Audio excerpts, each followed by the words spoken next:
And Richard, I mean, the problem he's going to have is that they're going to bring up people like Rosie Duffield and other Labour politicians who've been really shamed and vilified for defending basic biology.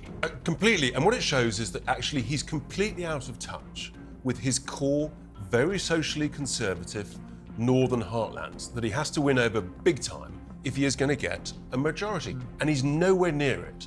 And, for that constituency, they know exactly what a woman is. And they also do not want their children to be taught things around gender questioning in primary and the early years of secondary school. Even Tom Hanks today came out and said that he refuses to read any books which have been dragged into the modern morality. In other words, all this issue around Roald Dahl and everything, he won't read them. If they have a disclaimer saying we've changed words and stuff, he said, I'm not going to read it. I loved that because he's in Hollywood, which is normally the wokest place out there. And Angela Rayner recently found herself at the eye of a storm during her interview with Piers Morgan, which sparked a wave of criticism.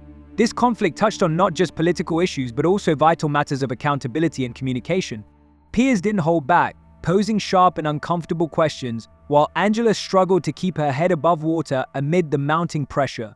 The discussion centered around a pressing issue that concerns millions: student debt. Previously, Angela had suggested that the Labour Party might tackle the daunting financial burden faced by graduates. However, Piers reminded her of her commitment to abolish tuition fees. The focus has shifted from future promises to the very real debts that are currently weighing heavily on students. I just asked you, how much of the near 100 million, I think it's 76 billion pounds of student loan debt now, how much of that, in your ambitious plan, let's call it nothing more than that, do you hope to reduce that by? We didn't have a plan. Piers, you don't have a plan? You're making an assumption and trying to leave me. We didn't have any commitment on the manifesto to deal with student debt. I've made that absolutely clear. We said from day one that we would abolish tuition fees. We put 9.5 billion to do that and bring back maintenance grants, which is 1.7 billion. No, but Piers, this is what I'm explaining to you. No, I'm asking you to. I'm only asking a simple question. You keep answering my question with an answer. The students viewed this as a glimmer of hope, but during the interview, Angela Rayner unexpectedly retreated, claiming it was not a promise at all. This sudden shift left many shocked and confused. It's not merely about words, it's about trust. When you elevate expectations to such heights, people seek clarity, not mixed messages. As anticipated, Piers did not hold back and applied significant pressure on her. He pointed out the staggering figure of £100 billion in student loan debt and bluntly asked, what is the Labour Party's actual plan to address it? Angela struggled to provide a direct response. Instead, she veered into broad topics, sidestepping specifics, and viewers could see that she was unprepared to present concrete figures. This was more than just an interview, it was a moment that provoked serious reflection.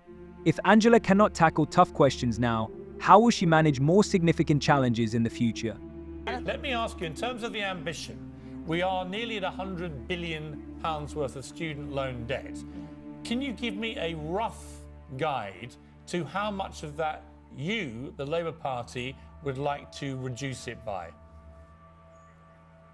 Well, Piers, let's be clear, 30% of it is never repaid. It's just, stays with young people for a long time. But we were clear on what we said. And at the time, Piers, nobody was talking about this because it wasn't an issue, because people understood what we meant by our student fees and student debt. The reason people are talking about it now is the Conservatives do not want parents and students to know that they are increasing tuition fees and ripping them off on the loan repayments. And the Tories could do something about that today. That wasn't the question I asked. Angela's lack of clarity was especially apparent during her tense exchange with Piers Morgan. The British audience watched with bated breath as she sidestepped his questions instead of responding boldly and directly. Reeves experienced similar moments in her interview regarding Labour's economic policy. The outcome was the same. Both women appeared less prepared and confident. The conclusion is clear: the British public desires wit and determination. Leaders who cannot meet these expectations risk losing the trust of voters.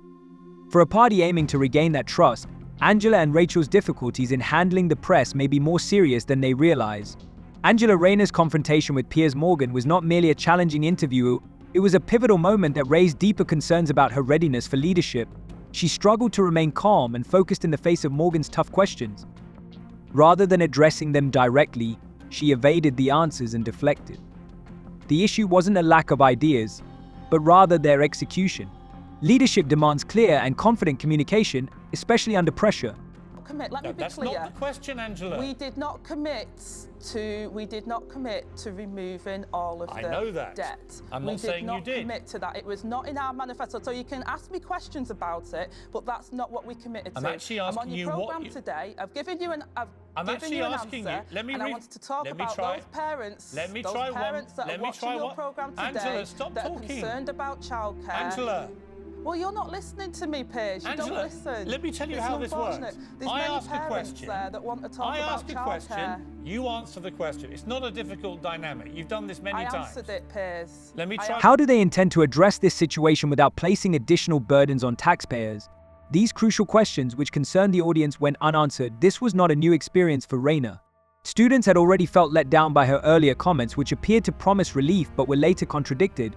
Many had hoped that this interview would clarify the Labour Party's stance, but her evasiveness only deepened their doubts. Piers questioned whether her responses were evasive or if she simply didn't have the numbers. Regardless, the lack of clarity has become a significant issue not just for her, but for the entire party. When it comes to such a serious matter, people expect more from leadership than vague reassurances. This isn't the first time Angela Rayner has faltered under pressure. Her track record includes numerous interviews where she stumbled over basic facts. Viewers recall her past performances, where she misrepresented key figures, misquoted data, or failed to support her claims with specifics. This issue extends beyond student loans. It reflects a broader phenomenon of uncertainty that is hard to overlook. Which companies genuinely supported your Labour rights? Pound debt, Angela, and they I agree doubled with- the Angela, national I agree debt with you. of this country. Angela. And it's interesting because there's never a time where you challenge the government No, on that, Angela, and the fact that they've just increased What a the load fees of and the debt baloney. again. We challenge them all the time, and here's my point, Angela. I agree with you about tuition fees. I have savaged Nick Clegg on this programme many times about tuition fees. I totally 100% agree with you. The Tories have done a terrible job in conjunction with Liberal Democrats in racking up these tuition fees. I've got 3 kids at school and universities and colleges racking up huge fees. I agree with you. But I also want to know, if I'm going to vote Labour at a forthcoming election, what are you going to do to actually get that money down? And I'm not hearing good answers. Piers Morgan quickly shifted focus to the most pressing political issues. He brought up one of the most urgent financial concerns: student loans, which have ballooned to an astonishing £100 billion in debt in the UK. Morgan relentlessly pressed Rayner for concrete answers. His tone was sharp, and his questions were unforgiving.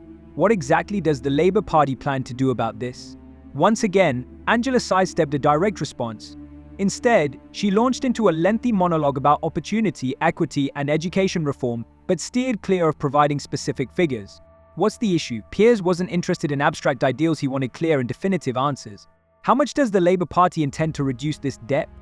You have said, you yourself have said, you yourself have said, it is now an ambition of the Labour Party, your words, not mine, and endorsed by Jeremy Corbyn and John McDonnell. Everyone's agreed it's now the ambition is to deal with the student loan debt, which is currently £76 billion. I'm simply asking you, as part of your ambition, how much of that debt do you intend to try ambitiously to pay off? Piers, we said it was not a manifesto pledge for us to look at student debt. I've been clear that Jeremy Corbyn said that he would, if he could and the money was there, he would look at ways to do that. I've made it clear there's 2 things that we could do immediately. Look at the repayment threshold and look at the percentage rate of loan, which will help students today, including those with student debt. They're things that we can do immediately. Angela Rayner is not the only one facing criticism.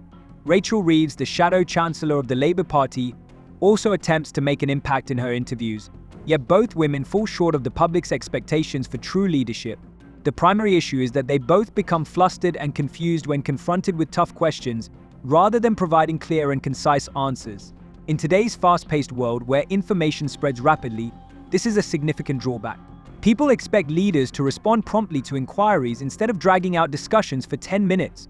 Unfortunately, neither Rayner nor Reeves has mastered this essential skill. What are your thoughts on this video? Share your opinions in the comments. See you next time.